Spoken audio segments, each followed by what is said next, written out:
ಗಾಬರಿ ಆಗುವಂತಹ ಒಂದು ದುರಂತ ನಡೆದೋಗಿತ್ತು. ಅವತ್ತು ಆಗಸ್ಟ್ 11, 2020 ಉತ್ತರ ಭಾಗದಲ್ಲಿರುವ ಡಿಜೆ ಹಳ್ಳಿ, ಕೆಜೆ ಹಳ್ಳಿ ಪ್ರದೇಶದಲ್ಲಿ ದೊಡ್ಡ ದುರಂತ ನಡೆದೋಯ್ತು. ಕರ್ನಾಟಕದ ಏಕೀಕರಣದ ಕರ್ನಾಟಕದಲ್ಲಿ ಯಾವತ್ತೂ ಕೂಡ ಶಾಸಕರ ಮನೆ ಸುಟ್ಟ ಘಟ್ಟೆ ನಡೆದಿರಲಿಲ್ಲ. ಈ ಅಸುರಿ ಶಕ್ತಿಗಳು ಯಾಕೆ ಕುಮ್ಮಕ್ಕು ಕೊಡ್ತಾರೆ? ತಮ್ಮ ಮೌನದಿಂದ ಯಾಕೆ ಸಮ್ಮತಿ ಸೂಚಿಸ್ತಾ ಹೋಗ್ತಾರೆ? ತನ್ವೀರ್ ಸೇಠ್ ಪ್ರಕರಣ ನಡೆದಾಗಲೂ ಕೂಡ ಅಷ್ಟೇ ಕಾಂಗ್ರೆಸ್ ನಾಯಕರು ಹಿಂದೆ ಮುಂದೆ ನೋಡಿದ್ರು, ವೋಟ್ ಬ್ಯಾಂಕ್ಗಳ ತರ ನೋಡ್ತಾರೆ ಹೊರತು ಅವ್ರನ್ನೆಂದು ಮನುಷ್ಯರಾಗಿ ಪರಿಗಣಿಸಲೇ ಇಲ್ಲ.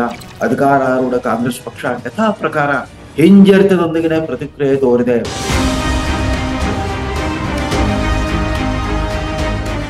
ಹೊಸದಿಗಂತ ಡಿಜಿಟಲ್ ಸುದ್ದಿವಾಹಿನಿಯ ರೇಷ್ಮೆ ರಾಜನೀತಿ ದೈನಂದಿನ ಸುದ್ದಿ ವಿಶ್ಲೇಷಣೆಗೆ ಸುಸ್ವಾಗತ. ಮೈಸೂರಲ್ಲೂ ನಡೆಯಿತು ಒಂದು ಡಿಜೆ ಹಳ್ಳಿ.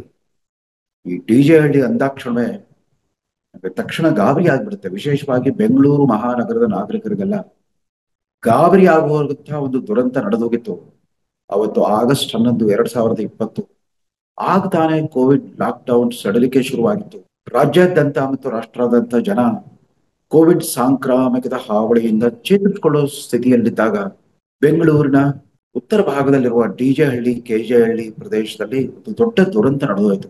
ಅವತ್ತು ಪ್ರತಿಪಕ್ಷವಾಗಿದ್ದ ಕಾಂಗ್ರೆಸ್ ಪಕ್ಷದ ಶಾಸಕ, ಒಬ್ಬ ದಲಿತ ಶಾಸಕ ಅಖಂಡ ಶ್ರೀನಿವಾಸ್ ಅವರ ಸೋದರ ಸಂಬಂಧಿ ಒಬ್ಬ ಸಾಮಾಜಿಕ ಜಾಲತಾಣದಲ್ಲಿ ಪ್ರವಾದಿ ಪೈಗಂಬರರಿಗೆ ಸಂಬಂಧಪಟ್ಟಂತೆ ಏನೋ ಒಂದು ಕಿಡಿಗೇಡಿತನದ ಒಂದು ಪೋಸ್ಟ್ ಹಾಕಿದ್ನಂತೆ. ಅಷ್ಟಕ್ಕೆ ಕೆರಳಿದ ಸಾವಿರಾರು ಮಂದಿ ಒಂದು ದೊಂಬಿಕೋರರ ಗುಂಪು ಅವರ ಮನೆಗೆ, ಶಾಸಕರ ಮನೆಯನ್ನ ಗುರಿಯಾಗಿಟ್ಕೊಂಡ್ಬಿಟ್ಟು ದಾಳಿ ಮಾಡಿತು. ಭಾರಿ ಪ್ರಮಾಣದ ಹಿಂಸಾಚಾರ ನಡೀತು. ಅದಷ್ಟೇ ಅಲ್ಲ, ಶಾಸಕರ ಮನೆಯನ್ನೇ ಧ್ವಂಸ ಮಾಡಿದ್ದಲ್ಲದೆ ಅದನ್ನು ಸುಟ್ಟು ಹಾಕ್ಬಿಟ್ರು, ಅದಕ್ಕೆ ಬೆಂಕಿ ಹಚ್ಚಿಬಿಟ್ರು. ಪಕ್ಕದಲ್ಲೇ ಇದ್ದ ಡಿಜೆ ಹಳ್ಳಿ ಪೊಲೀಸ್ ಠಾಣೆಗೂ ಕೂಡ ದಾಂಧಲೆ ಮಾಡಿದ್ರು. ಅಲ್ಲಿ ಶಸ್ತ್ರಾಗಾರಕ್ಕೆ ಕೂಡ ಇವರು ಹಲ್ಲೆ ನಡೆಸಿದ್ರು. ಅಲ್ಲೂ ಕೂಡ ಎಷ್ಟು ಶಸ್ತ್ರಾಸ್ತ್ರಗಳನ್ನು ಕದ್ದೊಯ್ದ್ರು ಅದು ಗೊತ್ತಾಗ್ಲಿಲ್ಲ. ಅಲ್ಲಿದ್ದ ಡಜನ್ ಗಟ್ಟಲೆ ಪೊಲೀಸ್ ವಾಹನಗಳನ್ನ ಧ್ವಂಸ ಮಾಡಿದ್ರು.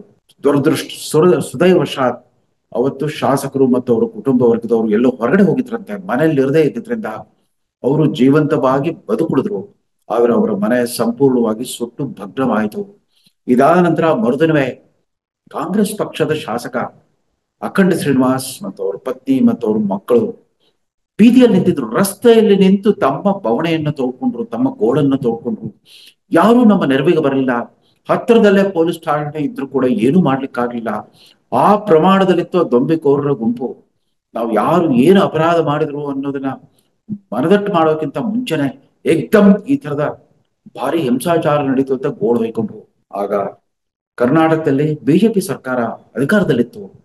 ಬಿಜೆಪಿ ಸರ್ಕಾರದ ವತಿಯಿಂದ ಪೊಲೀಸರು ಏನ್ ಮಾಡಬೇಕಾಗಿತ್ತು ಅದು ಮಾಡಿದ್ರು. ಯಥಾ ಪ್ರಕಾರ ಲಾಠಿ ಚಾರ್ಜು, ಗಾಳಿಯಲ್ಲಿ ಗುಂಡು ಮತ್ತು ಟಿಯರ್ ಗ್ಯಾಸ್ ಶೆಲ್ ಹಾರಿಸೋದ್ರ ಹೊರತುಪಡಿಸಿ ಇನ್ನೇನು ಮಾಡ್ಲಿಕ್ಕೆ ಆಗ್ತಿರಲಿಲ್ಲ. ಅಷ್ಟೊತ್ತಿಗೆ ಆಗಬೇಕಾದ ಅನಾಹುತವೆಲ್ಲ ನಡೆದೋಗ್ಬಿಟ್ಟಿತ್ತು. ಶಾಸಕರ ಮನೆ ಸುಟ್ಟು ಹೋಗಿತ್ತು, ಪೊಲೀಸ್ ಸ್ಟೇಷನ್ಗಳು ದಾಳಿಗೊಳಗಾಗಿದ್ವು, ಸುಲಿಗೆಗೊಳಗಾಗಿದ್ವು, ಹತ್ತಾರು ಪೊಲೀಸ್ ವಾಹನಗಳು ಸುಟ್ಟು ಭಸ್ಮವಾಗಿದ್ವು. ಅಷ್ಟೆಲ್ಲ ನಡೆದ್ರು ಕೂಡ ಆವತ್ತಿನ ಸೆಕ್ಯುಲರ್ ವಾದಿ ಕಾಂಗ್ರೆಸ್ ಪಕ್ಷದ ಒಬ್ಬನೇ ಒಬ್ಬ ಅಹಿಂದ ನಾಯಕ, ಅಲ್ಪಸಂಖ್ಯಾತ ನಾಯಕನಾಗ್ಲಿ, ಹಿಂದುಳಿದ ವರ್ಗದ ನಾಯಕನಾಗ್ಲಿ, ಸ್ವತಃ ದಲಿತ ನಾಯಕರೇ ಆಗ್ಲಿ ಯಾರೊಬ್ರು ಕೂಡ ತತ್ಕ್ಷಣವೇ ಧಾವಿಸಿ ಬಂದು ಶಾಸಕ ಅಖಂಡ ಶ್ರೀನಿವಾಸರ ಒಂದು ಸಂತಾಪದ ಮಾತು ಹೇಳಿಲ್ಲ, ಸಮಾಧಾನದ ಮಾತು ಹೇಳಿಲ್ಲ, ಸಾಂತ್ವನದ ನುಡಿಗಳನ್ನ ಆಡ್ಲಿಲ್ಲ. ಅದ್ರ ಬದಲು 8 ದಿವಸ ಮೌನವಾಗಿದ್ರು. ಈ ಪ್ರಕರಣಕ್ಕೆ ಹೇಗೆ ಪ್ರತಿಕ್ರಿಯಿಸಬೇಕು ಅನ್ನೋದು ತೋಚದೆ ಗೊಂದಲಕ್ಕೊಳಗಾಗಿದ್ರು, ಮೀನಮೇಷ ಮಾಡಿದ್ರು. ಕಡೆಗೂ 8 ದಿನಗಳ ನಂತರ ಕಾಂಗ್ರೆಸ್ ನಾಯಕರ ಒಂದು ತಂಡ ಆ ಭಾಗದಲ್ಲಿ ಒಂದು ಸಮೀಕ್ಷೆ ನಡೆಸಿತು. ಶಾಸಕರ ಮನೆಗೆ ಭೇಟಿ ಕೊಟ್ರು.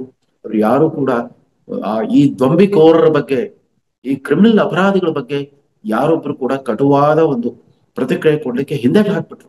ಇದರ ಪರಿಣಾಮ ಆ ದುಷ್ಕರ್ಮಗಳಿಗೆ ಮತ್ತಷ್ಟು ಧೈರ್ಯ ಬಂತು.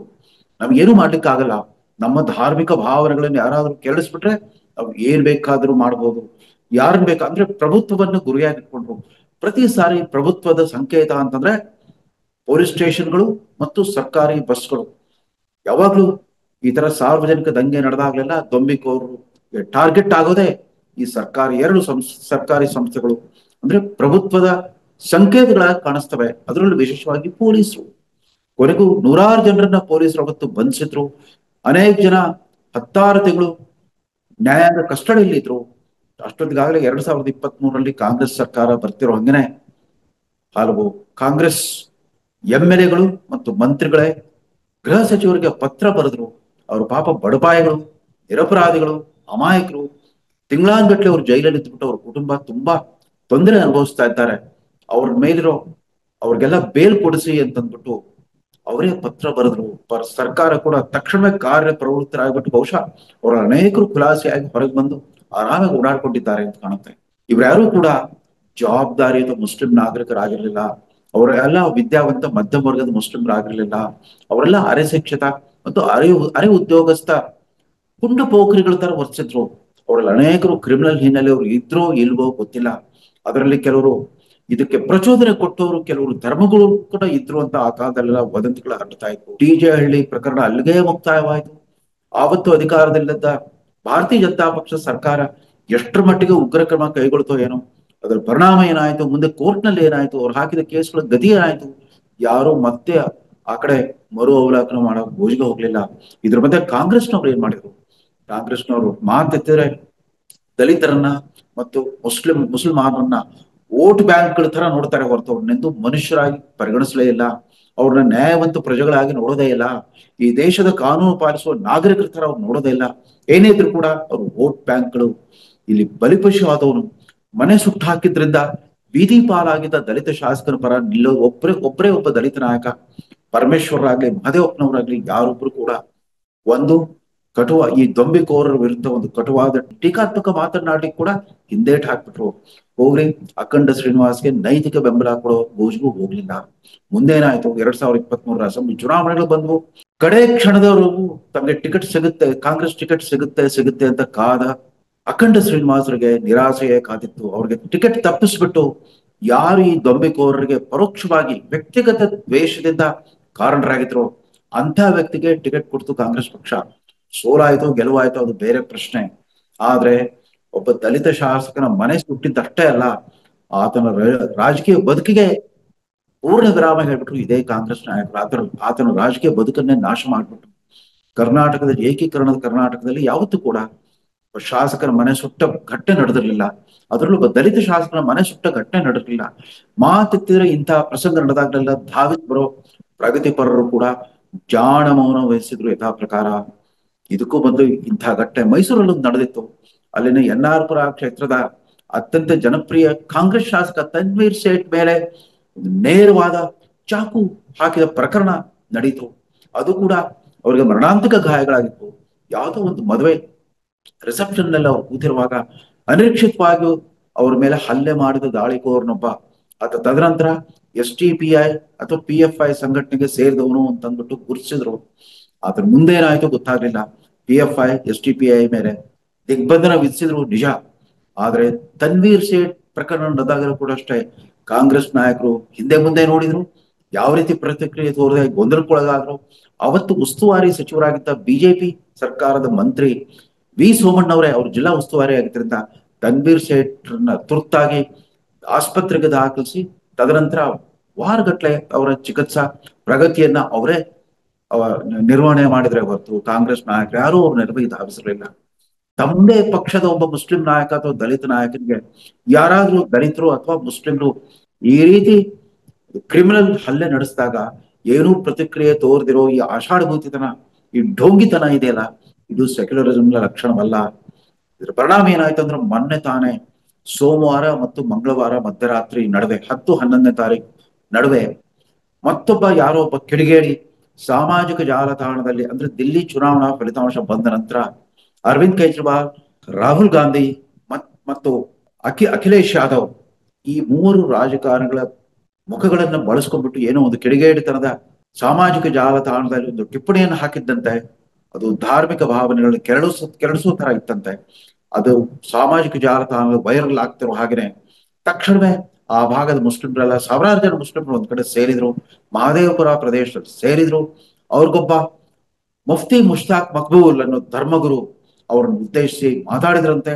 ನಾವು ಯಾವುದೇ ಕಾರಣಕ್ಕೂ ನಮ್ಮ ಧರ್ಮಕ್ಕೆ ಒಂದು ಕಿಂಚಿತ್ತು, ನಮ್ಮ ಧರ್ಮಕ್ಕಾಗ್ಲಿ ನಮ್ಮ ಧರ್ಮ ಪ್ರವಾದಿಗಳಿಗಾಗ್ಲಿ ಯಾರಾದ್ರೂ ಅಪಮಾನ ಮಾಡಿ ಸುಮ್ಮನೆ ಕೂತ್ಕೊಳ್ಳೋದಿಲ್ಲ. ಪ್ರಾಣ ಕೊಟ್ಟೆತ್ತಾದ್ರೂ ಸರಿನೇ, ಇದಕ್ಕೆ ಯಾರು ಕಾರಣರಾಗಿರ್ತಾರೆ ಅವ್ರನ್ನ ನಮಗೊಪ್ಪಿಸಿ ಅವ್ರ ಕಾನೂನು ಅವ್ರ ಪೊಲೀಸರು ಅವ್ರನ್ನ ಬಂಧಿಸ್ಬೇಕಾಗಿಲ್ಲ, ನಮ್ ಕೈ ಕೊಡಿ ಅನ್ನೋ ರೀತಿಯಲ್ಲಿ ಮಾತಾಡಿದ್ರು. ಮಫ್ತಿ ಮುಷ್ತಾಕ್ ಮಕ್ಬೂಲ್ ಅನ್ನೋ ವ್ಯಕ್ತಿ ತಮ್ಮನ್ನು ತಾವು ಸಾಮಾಜಿಕ ಜಾಲತಾಣದಲ್ಲಿ ಒಬ್ಬ ಇಸ್ಲಾಮಿಕ್ ಸಂಶೋಧಕ ಮತ್ತು ವಿದ್ವಾಂಸ ಅಂತ ಗುರುತಿಸಿಕೊಂಡಿದ್ದಾರೆ ಮತ್ತು ವಿಡಿಯೋ ಕಂಟೆಂಟ್ ಕ್ರಿಯೇಟರ್ ಅಂತ ಪರಿಚಯಿಸಿಕೊಂಡಿದ್ದಾರೆ. ಆ ಮಹಾಶಯ ಕೂಡ ಆತನ ಪ್ರಚೋದನಾತ್ಮಕ ಭಾಷಣ ಕೇಳಿದ ಸಾವಿರಾರು ಮಂದಿ ಯುವಕರು ಯಥಾ ಪ್ರಕಾರ ಉದಯಗಿರಿ ಪೊಲೀಸ್ ಠಾಣೆಗೆ ಧಾವಿಸಿದ್ರು. ಪೊಲೀಸರ ವಾಹನಗಳ ಮೇಲೆ ಕಲ್ಲೆಸರು. ಡಿಸಿಪಿ ಜಾಹ್ನವಿ ಅವರ IPS ಅಧಿಕಾರಿ ಜಾಹ್ನವಿ ಅವರ ಕಾರಿಗೆ ಕೂಡ ಕಲ್ಲೆಸೆದು ಹಲ್ಲೆ ಮಾಡಿದ್ರು. ಒಂದೆರಡು ವಾಹನಗಳನ್ನು ಸುಟ್ಟರು. 16 ಜನ ಪೊಲೀಸರಿಗೆ ಗಾಯವಾಯಿತು. ಅದರಲ್ಲಿ ಇನ್ಸ್ಪೆಕ್ಟರ್ಗಿಂತ ಮೇಲ್ದರ್ಜೆ ಅಧಿಕಾರಿಗಳು ಕೂಡ ಸೇರಿದ್ರು. ಇಷ್ಟೆಲ್ಲ ಘಟನೆ ಆದ್ರ ಮೇಲೆ ಅಧಿಕಾರಾರೂಢ ಕಾಂಗ್ರೆಸ್ ಪಕ್ಷ ಯಥಾ ಪ್ರಕಾರ ಹಿಂಜರಿತದೊಂದಿಗೆ ಪ್ರತಿಕ್ರಿಯೆ ತೋರಿದೆ. ಮುಖ್ಯಮಂತ್ರಿಗಳ ತವರು ಜಿಲ್ಲೆ, ಅವರಿಗೆ ಮಂಡಿ ನೋವಾಗಿದೆ, ಸ್ವಲ್ಪ ನಿಷ್ಕ್ರಿಯರಾಗಿದ್ದಾರೆ ನಿಜ. ಆದ್ರೆ ಈ ಘಟನೆ ಕುರಿತಂತೆ ತತ್ಕ್ಷಣದ ಒಂದು ಪ್ರತಿಕ್ರಿಯೆ ಅವರಿಂದ ನಿರೀಕ್ಷೆ ಮಾಡಿದ್ವಿ, ಅದು ಬರಲಿಲ್ಲ. ಮೀನಾಮೇಷ ನೋಡ್ತಾ ಇದ್ರು. ಅಷ್ಟೊತ್ಕಾಲೆ ಉಪಮುಖ್ಯಮಂತ್ರಿ DK ಶಿವಕುಮಾರ್ ಅವ್ರು ಮೈಸೂರಿಗೆ ಹೋಗಿದ್ರು. ನರಸೀಪುರದಲ್ಲಿರೋ ಕುಂಭಮೇಳ ಅವತ್ತೇ ಶುರು ಆಗ್ತಾ ಇತ್ತು. ಅಲ್ಲಿ ಹೋದವರು ಅವ್ರೇನ್ ಹೇಳಿದ್ರು ಅಂತಂದ್ರೆ, ಅವರೆಲ್ಲ 15-16 ವರ್ಷದ ಬಾಲಕರು, ಅಲ್ಪವೇಯಿಗಳು, ಅವರು ಹಿರಿಯರ ಮಾತು ಕೇಳಲಿಲ್ಲ, ಧರ್ಮಗುರುಗಳ ಮಾತು ಕೇಳಲಿಲ್ಲ. ಆದ್ರೆ ಏನೇ ಇರಲಿ ಪೊಲೀಸರು ತಮ್ಮ ಕರ್ತವ್ಯ ಸರಿಯಾಗಿ ಮಾಡಿದ್ದಾರೆ ಅಂತ ಅಷ್ಟರ ಮಟ್ಟಿಗೆ ಹೇಳಿದ್ರು. ಆದ್ರೆ ಮತ್ತೊಬ್ಬ ಮಂತ್ರಿ, ಹಿರಿಯ ಮಂತ್ರಿ, ಸಿದ್ದರಾಮಯ್ಯನವರ ಆಪ್ತ ವಲಯದಲ್ಲಿ ಗುರುತಿಸಿಕೊಂಡ್ರು KN ರಾಜಣ್ಣ, ಪೊಲೀಸರಿಗೆ ಬುದ್ಧಿ ಇರಲಿಲ್ಲ, ಆ ಸಾಮಾಜಿಕ ಜಾಲತಾಣದಲ್ಲಿ ಆ ಕಿಡಿಗೇಡಿತನದ ಪೋಸ್ಟ್ ಹಾಕಿದ್ದಲ್ಲ, ಅವನೊಬ್ಬ RSS ಕಾರ್ಯಕರ್ತನಂತೆ, ಅವನ್ಯಾಕ ಉದಯಗಿರಿ ಪೊಲೀಸ್ ಸ್ಟೇಷನ್ ಕರ್ಕೊಂಡ್ ಬರ್ಬೇಕಾಗಿತ್ತು, ಪೊಲೀಸರಿಗೆ ಕಾಮನ್ ಸೆನ್ಸ್ ಇಲ್ಲ ಅಂತ. ಯಥಾ ಪ್ರಕಾರ ಪೊಲೀಸರೇ ಅಧಿಕಾರಸ್ಥ ರಾಜಕಾರಣಿಗಳ ಬೈಗಳಿಗೆ, ನಿಂದನೆಗೆ, ಟೀಕೆಗೆ ಬಲಿ ಆಗ್ತಾ ಹೋದ್ರೆ ಅವರ ಆತ್ಮಸ್ಥೈರ್ಯ ಎಲ್ಲಿ ಉಳಿದಿರುತ್ತೆ? ಪೊಲೀಸ್ ಇಲಾಖೆಯ ಆ ಶಿಸ್ತಿಯಲ್ಲಿ ಅದನ್ನ ಉಳಿಸ್ಕೊಳ್ಳಿಕ್ಕೆ ಸಾಧ್ಯವಾಗುತ್ತೆ? ಅವರ ಕರ್ತವ್ಯ ಪರತೆ, ದಕ್ಷತೆ, ಸಮರ್ಪಣಾ ಭಾವವನ್ನ ಸಮರ್ಸ್ಕೊಳ್ಳೋದ್ರ ಬದಲು ಪೊಲೀಸರನ್ನೇ ನಿಂದಿಸ್ತಾ ಹೋದ್ರೆ ಹೇಗೆ? ಇದು ಸೆಕ್ಯುಲರಿಸಮ್ ಅಲ್ಲ, ಸಾಮಾಜಿಕ ನ್ಯಾಯವಲ್ಲ. ಯಾಕೆ ಮುಸ್ಲಿಂ ಬುದ್ಧಿಜೀವಿಗಳು ಕೂಡ ಇಂಥ ಘಟನೆ ನಡೆದಾಗ ಅವ್ರಿಗೆ ಬುದ್ಧಿ ಹೇಳೋ ಒಂದು ಧೈರ್ಯ ಮಾಡಲ್ಲ, ಒಂದು ಸಾತ್ವಿಕ ಶಕ್ತಿಯನ್ನ ಬಡಿದೆಬ್ಬಿಸೋ ಕೆಲಸ ಮಾಡೋದ್ರ ಬದಲು ಈ ಅಸುರಿ ಶಕ್ತಿಗಳು ಯಾಕೆ ಕುಂಭಕ್ಕೆ ಕೊಡ್ತಾರೆ? ತಮ್ಮ ಮೌನದಿಂದ ಯಾಕೆ ಸಮ್ಮತಿ ಸೂಚಿಸ್ತಾ ಹೋಗ್ತಾರೆ?